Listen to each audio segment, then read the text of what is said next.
ეთნიკურად აფსვა და იდეოლოგიურად სეპარატისტი პოლიტიკოსები თბილისის და კონკრეტულად ბულგარიის ლაბორატორიასაც ემუქრებიან დაბომბვით. საინტერესოა რამოდენიმე ნაწილია. პირველ რიგში ის ნაწილი, რომ ისინი იმუქრებიან, რომ გამოიყენებენ 1000 დრონს, რადგან საერთოდ საუბარიც მეტია დინედ მძიმე მდგომარეობაშია.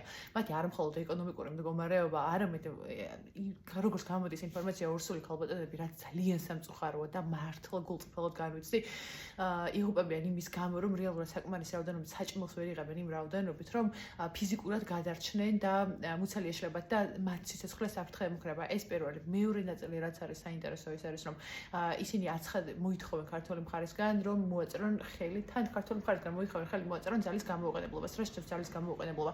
კონსტიტუციური წესრიგის აღსადგენად ჯარის გამოყენება არ არის არანაირად სამხედრო დანაშაული და ეს არ გულისხმობს სისხლის დააყრას, ამიტომ არის მნიშვნელოვანი ძლიერი ჯარი.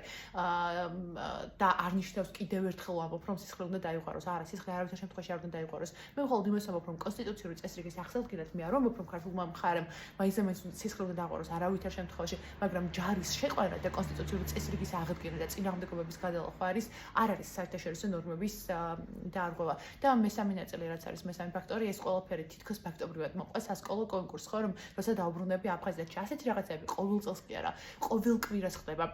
საქართველოში და მთელი საქართველოს მასშტაბით ოკუპირებულ აფხაზეთში საქართველოს ასევე საქართველოს ნაწილში საქართველოს ერთ-ერთ კუთხეში შეიძლება ამასთან დაკავშირებით ინფორმაცია არ შედის, მაგრამ ამასთან დაკავშირებით დარწმუნებული არიან, მე პირადად ვარ დარწმუნებული, რომ ისინი არიან დარწმუნებულნი, რომ ამაზე არც ერთი ქართველი დღე არ გავა, რომ ამაზე არ იფიქროს, როცა დაბრუნდება აფხაზეთში და შინაარსობრივად დაბრუნდებით აფხაზეთში. უბრალოდ ეს ირონიულია, რომ თითქოს ამას მოაყოლეთ ეს. მაშინ ისმის კითხვა, მაშინ რატომ ახლა და რატომ გაჩნდა ახლა რატომ ასე ვთქვათ გამოხატეს და ხო სხვათა შორის ეს ერთთვის მანძილზე მეორე მუქარაა. პირველი მუქარა იყო ზუსტად რამდენიმე კვირას წინ, როცა გამოვიდნენ და ესეთი განცხადება იყო მათ პოდკასტში, რომ სანამ საქართველოს რესპუბლიკა არ შეწყვეტს არსებობას, მანამდე ჩვენ საფრთხე გვემუქრება თუ რაღაც მსგავსი. რატომ ახლა? პირველი ვარიანტია, რომ მართლა რადგან მოსკოვში ეს ხდება და მოსკოვი იბომბება აქტიურად, შიში იგრძნეს, რომ რეალურად თუ მათი მხარდამჭერი ძალიან დასუსტდა და რეალურად ვისაც მართლა ავტონომიური თვალსაზრისით რუსეთის შემადგენლობაში მოითხოვს გამოყოფას, ისინი მოითხოვენ გამოყოფას და მათ ხო რეალურად ეს წამით უნდა გაუშვა. ვისაც მართლა უნდა გამოყოფის მოთხოვნა რუსეთის ტერიტორიაზე, ისინი თუ გამოიყოფიან, რეალურად ეთნიკურად აფსვა და ეთნიკურად ხალხს ხო არანაირი დამოუკიდებლობა არ უნდათ. ხომ იციან მართალი, რომ ჯერჯერობით რუსეთს ამას არ მის, რუსეთი ამას არასოდეს არ მისცემს, მაგრამ არც უნდათ რეალურად, იმიტომ რომ ითხოვდნენ ყოველთვის მიერთებას რუსეთთან. ნუ მოგვიანებით გადაიზარდა ეს ყველაფერი დამოუკიდებლობის მოთხოვნაში. ნუ ოსები ეხლა მაგასაც არ მალავენ და პირდაპირ ითხოვენ რუსეთთან მიერთებას.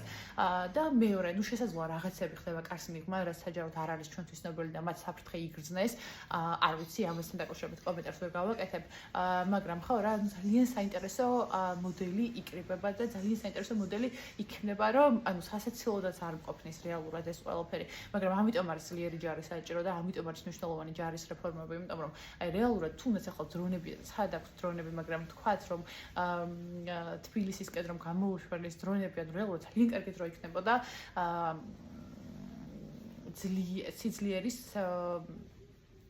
არ მინდა რომ ვინმე სხვანაირად გაიგოს, კარგი დრო იქნებოდა იმისთვის, რომ რეალურად ქართულ მხარეს დაიწყო კონსტიტუციური აღდგენის მცდელობა, ისე რომ არ დაგჭირებოდა არავის ჩარევა და ხო, ალბათ შესაძლოა რუსეთის ამ მდგომარეობამ შეაშფოთა ისინი და დააფიქრა საკუთარ ეგზისტენციალურ მდგომარეობას და ბავშვების როცა დაუბრუნდები აფხაზეთშიძე ჩაიციკლნენ. რაც დაუბრუნდებით აფხაზეთში ძალიან მნიშვნელოვანი პროექტია და უფრო მეტად ინტენსიურად უნდა მიმდინარეობდეს ამაზე მუშაობა.